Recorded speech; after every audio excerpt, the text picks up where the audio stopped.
Weapons, gear, and uniforms of the American Revolution. The shot heard around the world. On April 18, 1775, British troops marched out of Boston, Massachusetts to seize the local militia's weapons and equipment. However, the colonists were prepared to defend their rights. With guns ready, the militia in Lexington waited for the redcoats. When the two sides confronted each other, tempers flared. Without warning, shots were fired, and several colonists fell dead. The killings were just the first of the American Revolution. The clash between the colonists and Great Britain had begun in 1764.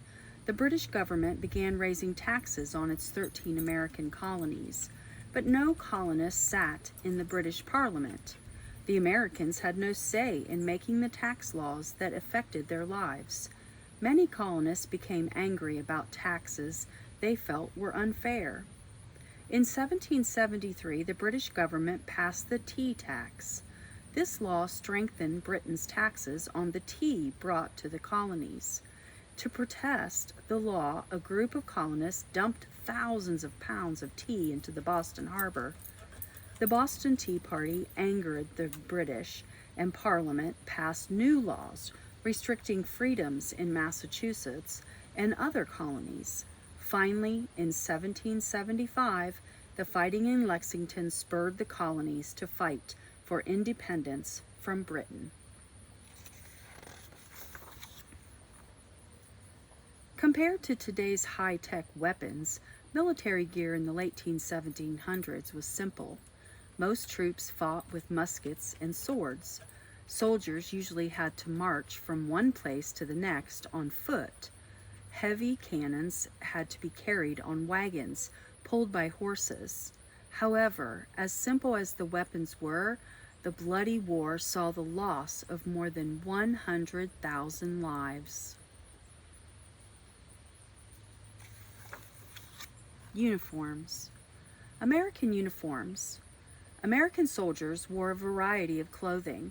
Militiamen and others who could not afford uniforms wore their own clothes. For those who did have uniforms, the clothing depended on a soldier's rank and specific job. Basic uniforms included a shirt, jacket, and short pants known as breeches. Continental soldiers. The main American fighting force was the Continental Army. Early in the war, soldiers wore long brown coats, but by 1779, most wore blue. U.S. Marines wore green jackets. Hats. Many soldiers wore a three-sided tricorn hat. Others wore cocked hats with one part of the hat pinned up. Soldiers turned their cocked hats so that flat sides faced their shooting arm. Wearing a hat this way made sure it wasn't in the way when soldiers fired his gun. Sailors. For daily ship life and battles at sea, sailors preferred loose, casual clothing. Frontier soldiers. Soldiers from the frontier usually wore hunting shirts. These were made of linen cloth. They were loose-fitting so men could easily move their arms to fire. Cavalry helmets.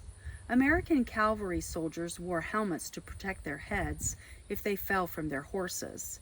Some of the helmets had dyed horsehair attached to the top for decoration. Continental officers. Uniforms for officers varied. Officers' hats often included a decoration called a cockade. This small knot of colored ribbons helped show an officer's rank.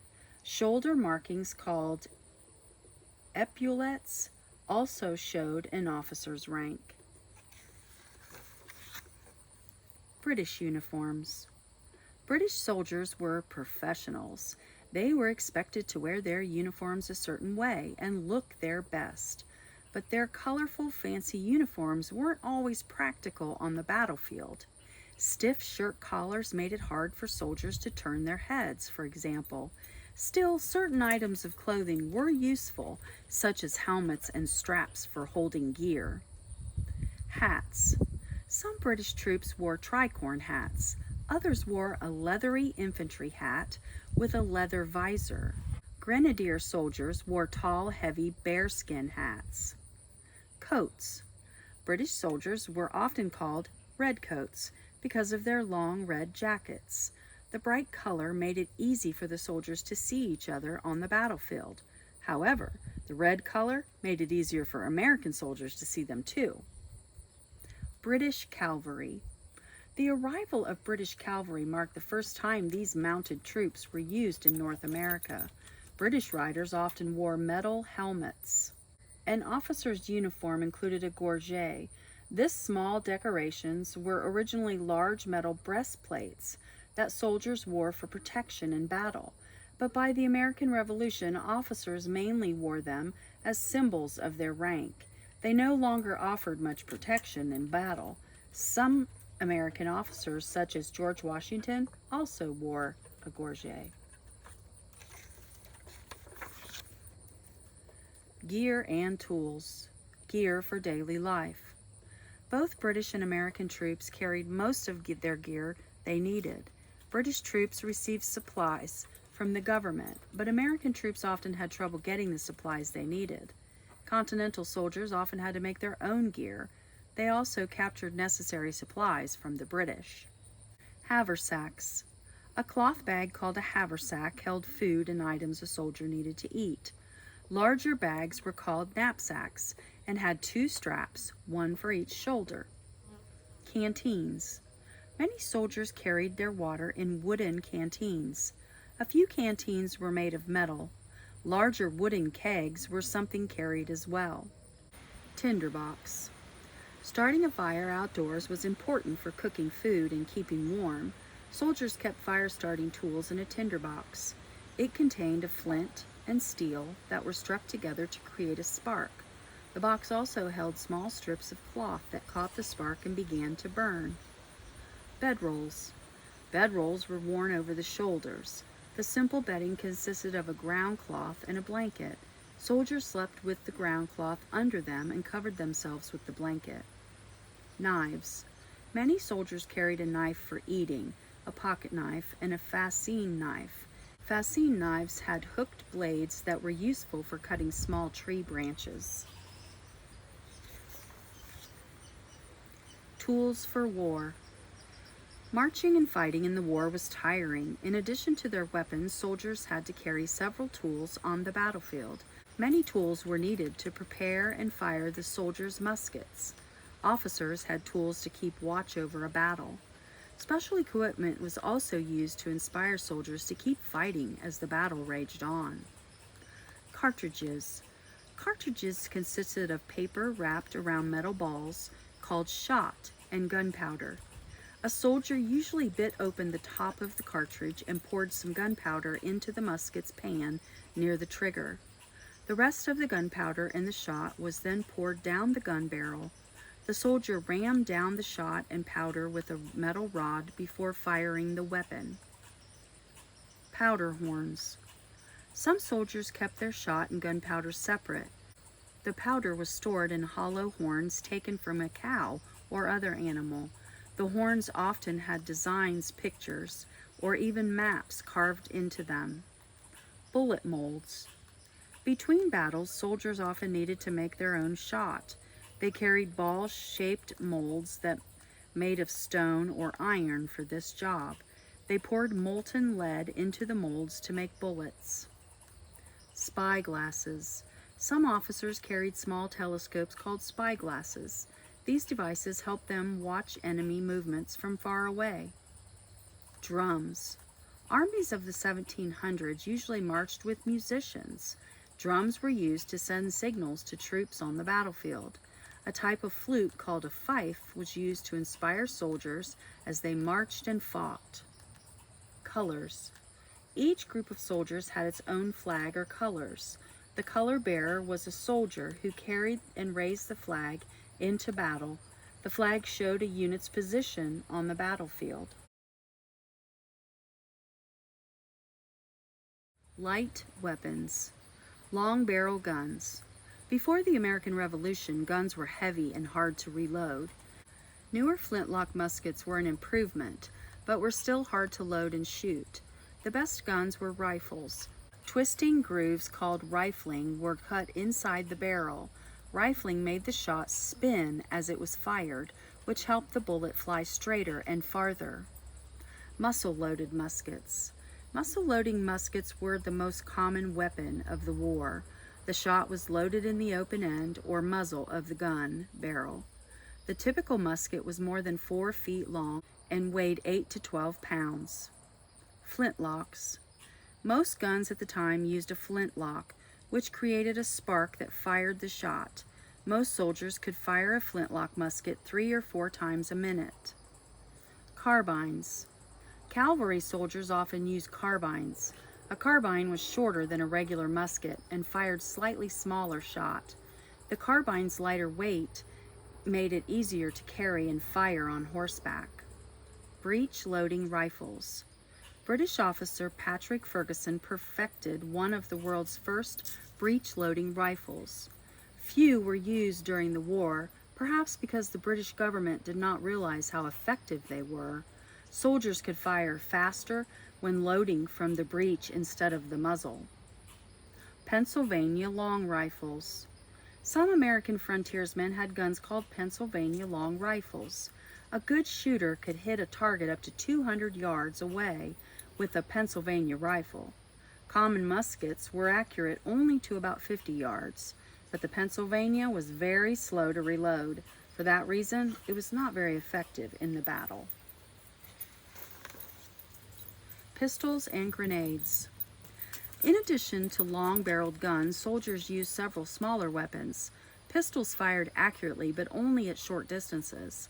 Grenades were small explosives that could be thrown or sometimes fired from special guns. Cavalry pistols. Cavalry troops often kept 2 pistols strapped to their saddles. Officers carried them too, though the average foot soldier did not. The guns stayed in their leather pouches called holsters until needed. Pocket pistols. Some officers carried smaller guns called pocket pistols. These were easily hidden in an officer's pocket. One American version of this gun was just 7.5 inches long. Pistols at sea. Sailors usually hung their pistols on a hook on their belts.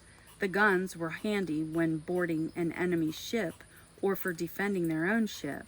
The barrels of these handguns were made of brass, which resisted the damaging effect of seawater.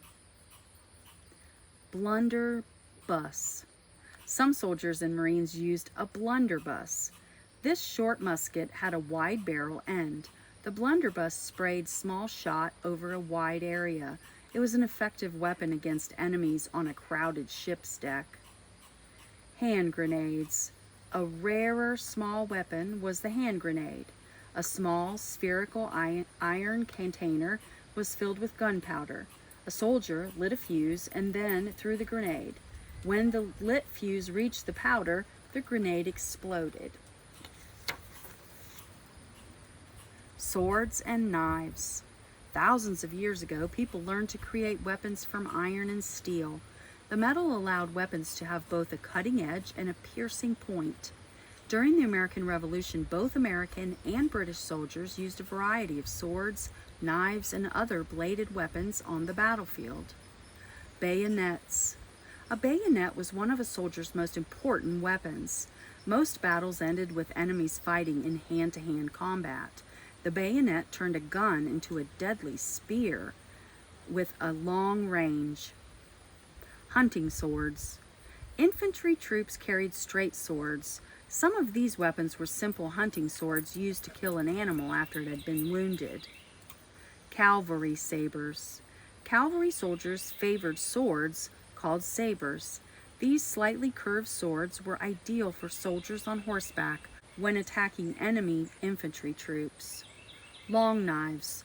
Soldiers also carried knives for a variety of uses. Riflemen often used long knives for hand-to-hand combat. Cutlass. At sea, soldiers used short swords called cutlasses. These smaller swords were ideal for close-cut fighting on cramped ships. Tomahawks. On the frontier, small axes called tomahawks were used for cutting wood, but on the battlefield, tomahawks were deadly weapons. A soldier could fight off several enemies very quickly with the tomahawk. Soldiers could also use tomahawks as throwing weapons. Heavy weapons. Artillery. Large guns came in different sizes and had different uses. Artillery guns were named according to the weight of the shot they fired. At the start of the war, Americans had few artillery pieces. Many of the large guns used by Americans were captured from the British during the war. Field cannon. The basic field cannon had a long metal barrel. It fired a cannonball on a fairly straight path over long distances.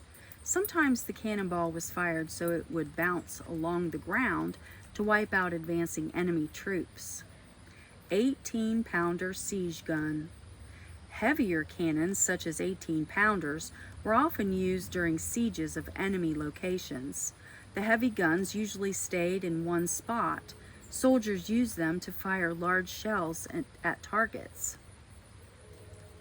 Grasshoppers. The British had both 1.5 and 3-pound cannons that were sometimes called grasshoppers. The gun got its name because they tended to hop backwards when fired. Swivel gun. The swivel gun was a small cannon. It was usually mounted on the side of a ship or the wall of a fort. Its barrel moved from side to side. Because of its small size, only 2 men were needed to load and fire it. Special use artillery. Field guns were not useful in all situations. Some cannons could not be angled high enough to fire over an army's own troops. Military engineers came up with new designs that solved some of the limits of basic cannons. Mortars. Mortars had shorter and wider barrels than cannons. They were designed to fire shot and explosives at high angles and over walls, trees, and friendly troops. Howitzers. Howitzers had the best features of both cannons and mortars. They could fire at high angles like mortars, and they could fire at low angles like cannons. Howitzers could fire either solid shot or explosive shots. Naval cannons. The carriage of naval cannons had small wheels. The guns only had to move short distances to be loaded and fired. The common 32-pounder weighed 5,500 pounds. Carronades. During the war, the British developed a new naval cannon called a carronade. It was much lighter than most cannons, and it used less gunpowder. Nicknamed the Smasher, a carronade could fire 68-pound shot. Cohorns. Some ships also carried cohorns. These small mortars were designed to be easily carried and fired. Firing the big guns. Soldiers had to stand clear as they fired large artillery guns. The force of the shot could send the heavy gun and its carriage rolling back several feet. Unlike most ground troops, artillery gunners could fire several kinds of projectiles depending on the targets. Cannonball. Solid iron cannonballs could blast through the sides of wooden ships or buildings. Just one of these heavy balls could take out several enemy soldiers. Grape shot and canister. Canisters held many small iron balls called grape shot. The balls spread out over a wide area after they were fired. They could hit several enemy troops at once. Explosive shell. Explosives were also used as projectiles. Gunners lit the fuse of an iron ball filled with gunpowder. The shell exploded over enemy troops. Those who weren't killed were showered with bits of hot metal. Carcass. A carcass was a shot covered or filled with flammable material that was lit before it was fired. Carcasses were usually used to set wooden buildings on fire. Chain shot. Chain shot was something used on ships. It cut through an enemy's ship's ropes and sails. Warfare on the water. At the start of the war, the British and American navies were very different. The Americans had merchant ships, but no real warships. The British had battleships with as many as 70 guns and 500 sailors. Captains often didn't like sinking enemy ships unless it was necessary. They simply wanted to capture the other vessel and anything useful it had on board. Ships of the line. These were the largest fighting ships of the day.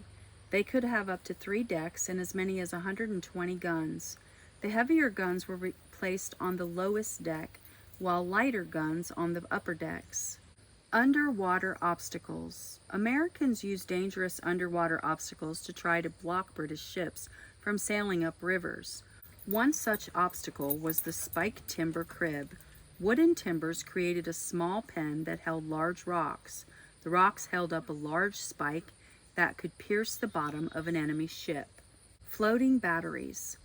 The floating batteries was not really a ship. It looked more like a small fort that floated on a raft and held guns.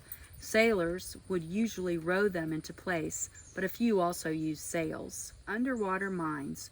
Underwater mines were deadly explosive devices. A mine could blast a hole in a ship's hull, sinking it and removing it from battle. Weapons, gear, and uniforms of the American Revolution.